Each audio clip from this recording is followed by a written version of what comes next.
to Deutschland!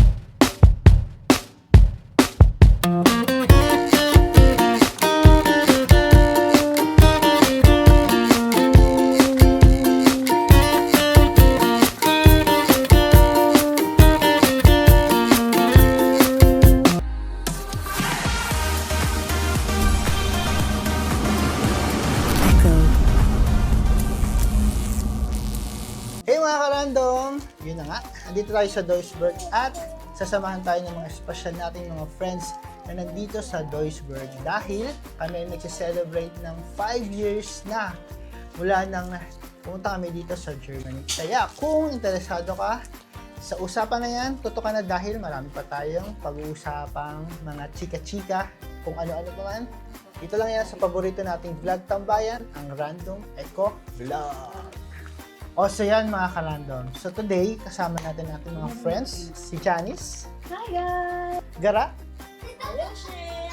and Edroline. Hi! And si Piang. Hi!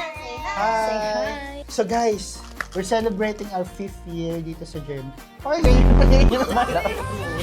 Nothing beats it. Jet holiday. So today, busy kami kasi nga nagpe-prepare tayo para sa kasal ni kasal talaga. Kasal ba? Sa binyag ni Tutoy. O, ayan, inaanak namin. Yung mga medyo naaalala nyo, yung mga hindi nyo, mga memories na pwede nyo i-share. Well, actually, bago ang Germany, ang nasa isip ko noon, UK talaga. Kasi mag-expire pa lang ang IELTS ko nung sasayang. Pero dahil libre ang pa-Germany, walang gagastusin daw, ganyan-ganyan. Plus may allowance pa. Naisipan ko, bakit hindi na i-try ang German language na yan? Masayang mag-aral ng German, parang feeling ko nakakatalino siya, ganyan. Parang kahit ayoko na yatang mag-aral, nung nag-start ako learn ng German, it's a different level. Parang ganun. Tapos yun, hanggang sa na-meet ko itong mga yan ang pinakamagaling sa klase. Hindi hindi na yung mga Galing na bed. ako. Kami na yung parang magkakatabi agad. So, ayun, nag-click na agad ng time na yun. So, hindi ako na-bore sa pag-aaral ng German dahil din sa kanila kasi parang feeling ko magkakasundo kami kaagad. Sige. Ba't ikaw, Gara, process mo ng pagpili dun sa Germany? I mean, sa bansa na, ano Grabing ganda ng kwento niya naman. Ah.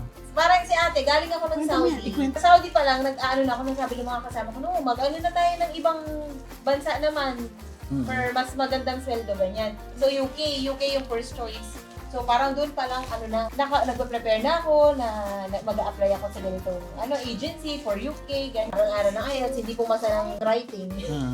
Tapos, hindi ko na yung score na parang para sa writing na requirement. Pero give up ko na kasi parang nawalan ako ng gana, ganun na ayoko na, ganyan. Nag-apply na ako ng hospital sa Subic. Isang na magnanak din sa ko noon. Na parang may nakasabay akong agent. Recruiter yata, recruiter ganun. Na nagtatanong siya na, gusto mo mag-Germany? Nurse ka? Ganun. Tapos sabi ko, okay, ganun. Pero wala na sa isip ko kasi tagal, mag-aaral yan, ganun. Tapos, okay lang, kinuha niya pa yung number ko. Tapos noon, after, nakalimutan ko na siya, lumipas na gano'n. After ng ilang, hindi ko alam, months or, may nag-message na Na-scam for ka. interview ako, pero hindi siya yung magsaysay na recruitment agency Yung agency nga natin. nakalala ko. Akala ko siya yung nag-ano. Tapos, pinuntahan ko naman kasi ang sabi dun sa mag-aaral ka sa Subic din. Eh di syempre doon ako nagtatrabaho, di ba? Doon lang ako. So Subic din, tapos stay in, gano'n. Libre lahat, aral. Pinuntahan ko sa Manila yung interview. Eh nakapasa. Hanggang ngayon, dire-diretso yun, very smooth. Yan, nakapasok ako sa Gida Mare, nakilala ko na sila. Ayun, ganun. Ikaw, ito ka, suka dito. Ano? Ginagawa mo. Ikaw, paano mo na-discover na, ng Germany? Eh, ako naman, galing Hindi mo ako. na kilala yung asawa mo, di ba? No. Hindi, matagal na kami. Okay. And then, ang hirap nga kasi yung tipong wala ka namang sahod, di ba? Na ganun. Oo. Tapos may mga anak pa, ganyan-ganyan. Eh, buti na lang may trabaho din yung asawa ko. So, siya na muna ang nag-provide para sa mga anak namin. Panggatas, ganyan-ganyan. Kasi, pag doon tayo sa Giga, wala naman tayong sahod. Wala Buti naman nga kami, asawa ka, bro. di ba? So, siya ang nag-ano sa akin na parang, Eds, ganyan, try natin na mag-Germany. So, siya ang Nakalala mo pala nag-aya. si Juby dati. Oo, so siya ang nag-aya talaga. Kasi taga Bicol naman si Juby. Ano yung challenging nung bago tayo nagpunta dito sa Germany? pinaka-challenge sa atin. Siyempre language. Oo. Tsaka Language ano, talaga. yung being away from your family. Yes. Kasi may mga anak kami. Oo. so, Correct. Ilang months bago ka makabalik ulit. Boom. Tsaka pumasahay pa doon. Oo. Before pa Hindi, tayo before umalis, pa. kasi grabe yung pinagdaanan natin. Yes. Na pandemic, Mhm. before, yung parang sabi ng mga kakilala ko, grabing swerte nyo. Kasi Mhm. during pandemic, kasagsagan, nakaalis tayo ng bansa. Ano nga pala tayo? Ano yung pandemic babies tayo? Pandemic. May naalala ko noon yung naghihintay ka ng result ng exam, Oo. yung Yan. test, yung nandun sa Manila na tayo, kung magpa-fly ka o hindi. Oo. Tsaka yung kaba na parang alis na ba ako? Yung palang kasi may mga naiwan. Correct. Kasama ba si Mike? Yung parang ubus na ubus ka Hindi, na kasi pangalawa pandemic. sila. Walang-wala na kayong budget. Pandemic, umaasa na lang kayo sa Oo. ayuda ng gobyerno. Tapos umaasa rin ako sa ayuda ng mga kapatid ko. As in, kasi buong pamilya naman kami, tatlo kami ni Troy at ni Kissy. Sa bahay naman nila mama. Wala naman kami ibang income. So parang lahat talagang asa kami sa kapatid, sa ayuda, ganun. Curious sila kung ano yung pinagdaanan natin. Kasi parang ngayon, yung gusto nilang, ay, okay lang ba yun, sir, na trabaho ako habang nag-aaral? Mga ganun. Kayo ba, yung may Ay, ano? ang hirap nyo Yung nagtatrabaho. pagdaan Ako, nito nag-try ako, di ba? Nag-work pa muna. Nag-work pa ako nun. Tapos pinasok tayo sa Gigamana. Pero ang suggestion talaga nila is, wag ka nang mag-work, mag-resign ka at mag-focus ka kasi sa language training. Hindi mo kayang pagsabayin. Kasi pagod na yung utak mo, nag-work ka na, halimbawa, nagpanggabi ka, tapos mag-aaral sa umaga. Wala na talaga. Kasi ang kailangan mo dun, concentration. Sobrang hirap. Hindi kaya nang nagtatrabaho. Kung pwede, kung ang gagawin mo is hindi mo kukunin na yung ginawa natin na 8 months lang, yung training, pwede mong gawin yun kung self-study ka or yung hawak mo yung sarili mong oras habang nag-aaral. Paano na pagka yung may pamilya ka na? Tapos, yun nga, paalis ka na, nag-prepare ka. Paano yung ibang may pamilya ka na naiiwanan sa probinsya, yung mga ganun? Anong experience mo? Habang nag-aaral yan. Oo, habang nag-aaral. Bago pa ako mag-go, nag-usap na kami ng husband ko kung paano magiging arrangement namin pagdating sa bata. Kasi nga, si Riley pa lang naman nun. And si Riley, God side may mga lola naman yan. Tapos laging meron naman kasama sa bahay. So, natin siya sa school. Hindi ko naman masyadong inaalala kasi talagang well taken care of yung bata. Tapos, ang naging challenge lang talaga sa akin dyan. Nung pa B1 ba yun? Pa-B1 na tayo. Pa B1 na. So ako normally kasi every week umuwi. Or every 2 weeks, ganyan. Kung may pamasahe. Then, habang nag-exam, doon ko nalaman na ako pala ay pregnant. So, hindi ko pa kagad alam, syempre, na nabuntis ako. Parang chinek ko lang kasi na-delay, ganyan-ganyan. So, nung nalaman ko yon, umuwi pa rin ako. Hanggang sa last na uwi ko, nagpaalam ako sa teacher natin na magstay ako ng for 2 weeks kasi kailangan i-check yung heartbeat ng bata, ganun. So pag uwi ko, okay, nag-check, meron naman, kaya lang very weak yung heartbeat niya, ganyan. The following day, unexpectedly, yun nga, nagkaroon ako ng miscarriage kasi parang nawala na ng heartbeat yung bata and then parang yun, pag-check ng OB, kailangan na talaga ng DNC. So yun yung parang nagpaisip sa akin nun na, wait, parang kailangan ko ba talagang umalis? Or yung pregnancy ko, kasi kung nagtuloy yung pregnancy ko siguro, doon ako nanganak, mahihirapan na akong umalis. Kasi mas mahirap iwanan parang pag baby. Diba? Pag baby. So, parang ako nung nakuna, nung sinasabi ko sa parents ko, kaya naalala ko pa yung sinabi sa tatay ko, parang ang sabi sa akin ng tatay ko, para gusto ko lang mag-abroad talaga. Sabi niya, para sa'yo talaga yan, kaya siguro siya na yung parang nag-give way. Iyak ako pero sige, kaya laban yan. Kasi yun, akala ko hindi na matutuloy kasi tinatawagan na ako ng boss na parang itutuloy mo pa ba or kasi ilang weeks ka nang wala, parang 3 weeks na akong absent o 1 month na. So inaalala nila kung kaya ko pang humabol sa B1, sa ganyan, kasi nga daw mahirap na yung B1. So nagpaalam lang ako, parang nagpagaling lang ako siguro, sige bigyan mo, sabi ko lang sa kanya, bigyan mo ako ng 1 week ano lang ako, tapos balik na ako ng hindi ka ano na talaga siya? Aral. Diretso na. Ang bilib talaga ako sa kanya kasi alam mo kahit ang tagal niyang nawala na ganun tapos ganun grabe yung nangyari kay ate. Ang galing niya talaga sa Deutsch. Hindi Galing naman talaga si Parang ate. inaral ko lang. Magaling rin Nag-aaral talaga pa rin yung- ako nun kasi parang iniisip ko, tigilan ko na ba o ano. Nung naisip ko na si tuloy pa. Kahit nasa bahay ko, inuwi ko naman yung books. So, Doon ka nababasa nag-aaral. ko. Nag-aaral ka ba? So, kahit pagdating ko kinabukasan, may exam daw kami. Sige, okay lang. Nag-exam Nabasa ka. naman. Nag-exam pa ako. O pag-usapan natin yun, nandito na tayo sa Germany. Ano yung culture shock na naranasan mo nung na nandito ka na sa Germany? Parang hindi ko naman masyadong na-feel kasi parang lahat naman kasi tayo, yung parang magkakakilala na. Na ano lang ako dun, ito, sa mga Deutsch na talagang, yan, sa mga tao, sa mga Kasamahan sa trabaho. Oo, kasamahan sa work. Ano ba? Ano yung sa work? Actually, pagdating, hindi mo kagad Diba? feel. Kasi Oo, magkakasama tayo sa bahay. And then, yun lang din naman. 14 days ka nagstay sa Oo. Burnong. So, hindi kagad. Then, paglabas, Oo. magkakasama ulit tayo kasi isang, Oo, tayo, totoo. diba? Kaya na. Kita-kita tayo noon, parang gano'n. So, happy. Noon na lang, siguro nakita mo na yung culture shock nung pasok kami ng hospital. Yes. Kasi na parang, ay, ganito pala sila. Tapos, and then yung Oo. katahimikan. Na pag Sunday, parang Ah, ghost oo town. nga. Ghost Oo. town talaga. Pag Bawal Sunday, maingay, bawal mag-vacuum, bawal maglaba, bawal mag-ingay. Basta, Napakatahimik talaga. Yung tipong, wala man lang, hindi talaga katulad sa Pilipinas na sa umaga pa lang, maingay na. Dito, wala. Yung kanya-kanya talaga, mind your own business. Wala tayong elevator. Super taas nung taas ano ng natin. fifth floor. ito yung pinaka nakakatawa experience nyo dahil lang sa German And last. language na yan. And Pagdating na sa hospital Dalawang setting na, sa trabaho, ano yung parang hindi nyo makakalimutan talaga na. Ako naman, Ano? una pa lang, syempre pag kom, ganyan, kokmal. Akala ko pa naman, koken. Yung magluluto. Saan kaya magluluto? Kumal, ganyan. Kasi ang salita nila sa...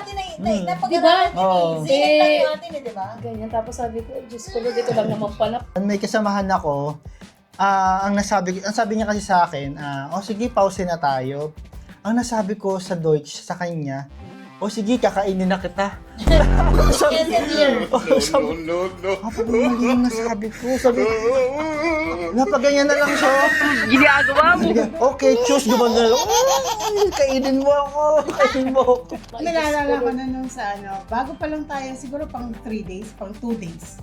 Hanggat maaari, di ba, iwasan mo yung pwede mong makasalubong na German na pwede magtalong sa'yo. Dalawa kami nun I think si Riza yung kasama ko.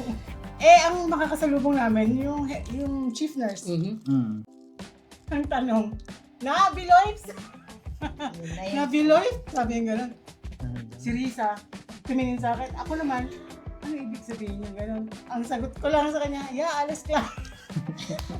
Parang para sa akin, ang nagtatanong siya na, aalisin or nung parang gano'n. Ay, naku, puro yan na lang ba tayo nangyayari dito talaga? Pero sa first time lang naman talaga. Pero ako ang nakakatawang experience doon na parang hindi kami nagkaintindihan kasi nagpe-plege na kami ganyan nung isang parang kasama ko. Sa kanya ako pinartner. Parang second day ko yun, something ganyan. Tapos, ang sabi niya sa akin Max to the mule. Parang gawin mo, itatapon mo, di ba? So, di ako naman ang sabi ko, ang nasa isip ko, hindi ko, ang gusto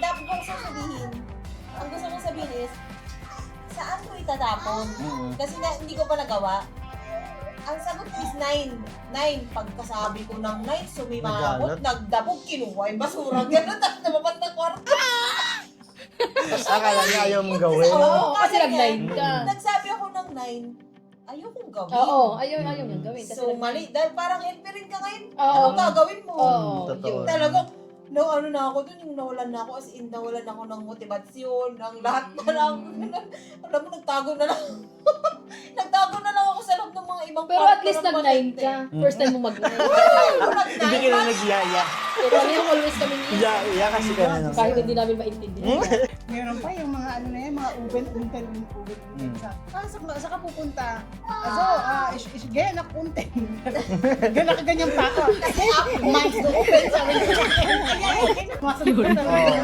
Hindi, tsaka parang grabe yung ano sa atin na mga ka-work natin na Expectation? B2 tayo B2 passer. Yung parang grabe ang ano nila na dapat Expectation. Oo, expectation sa parang magagaling na kayo dapat. Alam nyo na to, alam nyo na yan. Ako naman, pagka kinakausap na ganyan, tapos pinoproseso ko muna, kaya hindi ako sumasagot. Parang, biglang, hindi, aalis na siya. Oo. Tapos, andito pa lang. Oo, di ba, Magpapatermine ka or order ka or something, yung kakapisaduhin mo muna lahat ng sasabihin mo bago ka mag-bestellen or bago ka magpaano sa doktor para matay ka muna. Tapos, pagkausap mo na, iba na yung sinasabi mo na naman. Oo naman, yung can't disapprove. Oh, yan na nga, oo. Uy, Diyos ko, patawarin Paano sana na- tayo ng tumay kapal. Paano, ano experiences niyo sa Trufong? Sa paano ipasa Ay, yung grabe ang license? ano namin, preparation. Wow, preparation. Parang hindi ka nag-prepare, ah. Di ba, te? Uy, nag-prepare ako. Grabe yung ano natin. Ay, ikaw ba? Sige. Siyempre, nag-prepare naman lahat na ganyan-ganyan. Yung may mga, lahat dapat mapasadahan mo lahat ng mga crank height na ganun-ganun. Kasi hindi mo alam kung anong mabubunot mo So, buti na lang nabunot ko naman yung sakit talaga ng father ko. Talagang ano nga tayo. Alam mo, very, Oo, si yung Lord parang sa about atin. sa gout-gout. Ako yung nabunod ko, hindi ko na naaral. Tinawid ko lang talaga. Fracture. Oo Na nga. Mahirap. hindi ko inaral. Inaral natin syempre mga diseases. Pneumonia, Tapos COPD. fracture? Ha? Sabi ko gano'n. Paano ko itatawid? Totoo. Buti na lang. Meron kayo. Chika-chika ka. Buti na lang dinaan ko sa confidence. Tapos, Yes. Yung Wala talaga sa confidence. dinaan ko sa confidence. Dapat talaga. Nainisip ko nung yung IELTS na naipasa ko yung speaking, ang taas ko sa speaking Tapos kailangan ko daanin dahil ang daldal ko talaga, di ba? Tapos, buti na lang yung mga tanong lang nila is, dahil na-fracture siya, actually wala talaga dun yung points na papasok ka talaga sa, sa pasado. Para sa akin na, dinaan ko lang sa kadaldalan kasi, may mga dapat kang pinasok dun na, mga fisyo or totoo. anatomy, ganun-ganun. Hindi ko yung nadaanan. Binibigyan ka niya ng kulang na, ibigay niya na nga din yung sagot sa inyo lang pag nafe-feel niya na kaya mo naman na talaga, parang nasagutan mo na halos lahat, ito na lang yung part na hindi mo bibigay niya yung dahan-dahan na Hanggang ma-answer mo yung sagot. And then dumating ako sa time na nagkaroon ako ng depression nung ayoko nang pumasok. Pinuntahan ako sa bahay nilang dalawa, siya at saka ang tanong talaga sa akin, kaya mo pa ba parang gano'n magstay or gusto mo lang umuwi? Kasi, kaya ako na-feel na gano'n, parang dun, kasi pwedeng grounds na yun na pauwiin ako kasi parang ayoko nang pasukan talaga sila. Di ba nung time na yun? Tapos, naalala ko si Billy, sabi niya sa akin, kausapin mo kung di ka ready mag-exam. Kasi mag-e-exam na ako, hindi ko pinapasukan yung isang linggo. before exam pala yun? Before exam yun. And then, parang hindi naman yung practice and lighter ko talaga, inabsenan ko. And then, nag-take over isang araw. So, parang nasa isip ko sa time na yun na, okay, sige kung ano na lang mangyari. That's hindi talaga ako prepared. Mentally, physically, emotionally. Parang nasa isip ko na, sige maitawid ko lang to kasi parang feeling ko baka Pinagdaanan mo din. baka kayanin ko din naman yan, ganyan. Tapos, ayun, nag-expect ako na baka makalusot pa. Pero kitang-kita ko na yung mga mali ko kasi nakikita ko sa mukha nung practice ang Pero nakapasa ka naman, Pero diba? nakapasa ka, ano ba? sa pang pangalawa. Oo. Ako ngayon sa Mundlishe Seven. ko, yung Mundlishe na na parang, yung tanong sa akin about doon sa pneumonia yata. Ano bang nabunot mo? Pneumonia yata. Sabi ko, hala, hindi ko masyadong yung pneumonia. Hindi ko ma-express ng dire-diretso. Tapos sabi niya sa akin, alam mo ba yan sa English? Sabi niya, oo, alam ko sa English yan. Tapos in-English ko ng contest, sabi niya, okay. So, diba 5 years na tayo? Ano yung mga... Naipundar, wala. Hindi. Muna pundar-pundar na yan. So, kaya mo nagpundar. Ano yung mga trabaho na trabaho na natin or mga experiences natin dito sa Germany. Ako, di ba galing tayo sa Reha? Ako nagreha ako. nag-ayos ako. Ngayon, nasa VG, intensive ako. Tingin ko, mas gusto ko ngayon sa VG. Bigay. Mhm. Bakit? Kasi, napapractice ko yung sprake kasi may mga relative pa din. Mhm. Magsasalita yung mga pasyente. Mhm. Advantage, Wait lang, karamihan ba ng patient mo sa Biggie, mga orienteer or hindi yung kalahati. lahat? May mga, minsan oriented. Depende talaga sa pasyente. Depende na sa... Oo. Lalo na sa Reha. Oo. Uy, first time ko yan ha. Yung mga ganyan-ganyan ng mga mag-absaugen, mga ganyan-ganyan. Oo. Kasi Ako rin yung sa Saudi, absent. nasa ano siya, nasa Nasa polyclinic. OB, oo. Yan sa OPD, mga OPD OPD, area siya. ganyan. So, first time kong ganun. Niya ako. So, at least, alam mo, marami akong natutunan. Nasayang nga yung ano natin sa Reha eh. Yung Oo, experience, yung experience promise, natin. nasayang natin. Yung skills na nakuha ko Talaga, doon, te. Ganda ng yung experience ano, natin. ang ganda. Mistake. Grabe rin Lalo para Tapos sa biglang akin. ganito na. Lalo na sa pagdating sa machines na. Yes! Parang feeling mo, wow, ang galing. Kaya, buti nga sila sa- Pero buti nga, doon tayo nag-start. Yun, Kasi isa ang din laki siya. And hakaw nun. yung Lalo na- ano, lalo yung na sa preparation Houdini. ng preparation ng gamot din. Sa mga gamot, Yes. sa PPN, yung mga ganyan. Te. Parang dito kahit nakabutas ka ng PPN or something, tapos mo lang pala Wala. makuha ka ng bago. Isa, tayo mabayad ka ng Ay, Diyos 14,000. ko, isang grabe, ganun. ang mahal. Sa Pinas. Yes, Sa Pinas, Yes, kala ko. yes. Mm. Kaya nasayang. Tapos ngayon, dito. Babalik ka pa naman. So, yun sa Reha din, syempre. Tapos? Reha, hindi ICU ang experience is ano yung tawag na kami doon, palliative. Palliative. Oh, tapos, Papalliative na or kung hindi siya magpapalliative na diretso na sa baba, diretso na Patas. siya, pauwi na siya ng bahay. pangalawa, Dito na, sa Ay, so, hospital ay- pa rin. Ay. Nag-hospital Ay, pa nga, kami ni oh. Eds ng 1 year. ward. Sa Ward. general ward.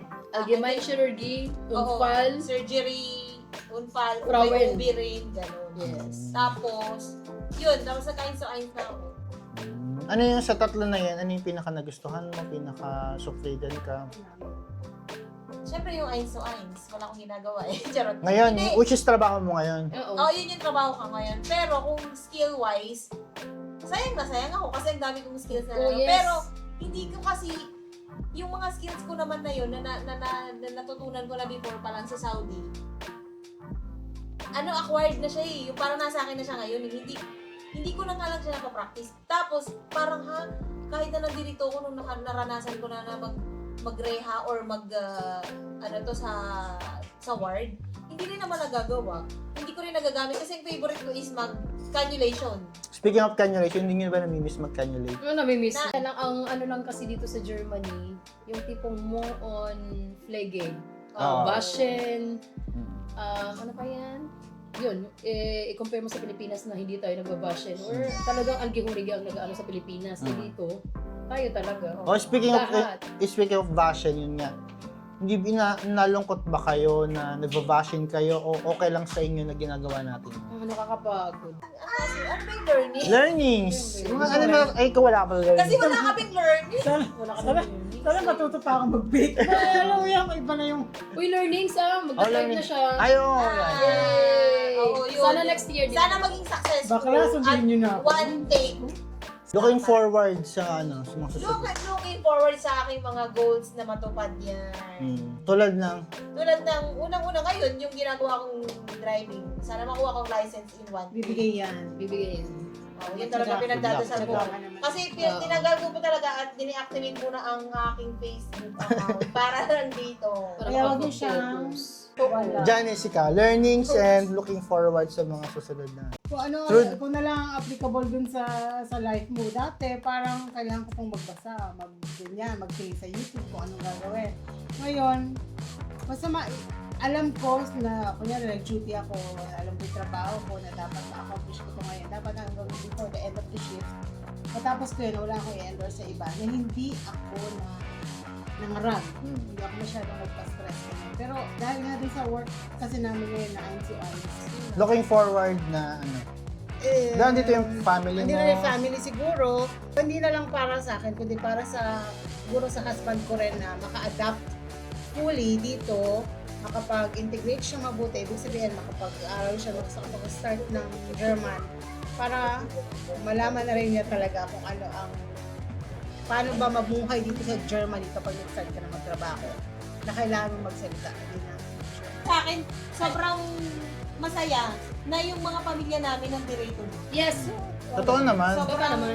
ano yun, fulfilling yun. Isa yun sa mga pinagdasal-dasal namin na ganun. Na, tapos nandito na sila, yung parang minsan hindi ko rin ma-imagine. Tapos bigla na lang nagsisink in sa akin na bigla akong na mapapa-thank you na ano, dati pinangarap ko lang na makasama ko sila dito. Ganun. Tapos nandito na sila, na integrated na din sila kahit pa paano, di ba? Nakakatuwa.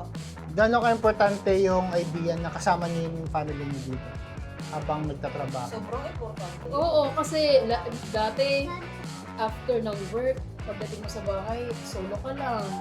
Ikaw Ito, magluluto. magluluto pa siya. Ikaw magluluto, ikaw maglalaba. Yung parang, ikaw lang, alay na. And then ngayon, kahit na pagdating mo, nandiyan yung hinihintay sila. Mas Masaya, mas masaya. Naman, looking forward na ano, yung parang more experiences pa rin, tsaka yung travels and Oo. all. Yan, travel. Family and friends. Alam mo, hindi Friends namin and all. Hindi ko Sure ba na-experience maano mo yan? Tama na tayo.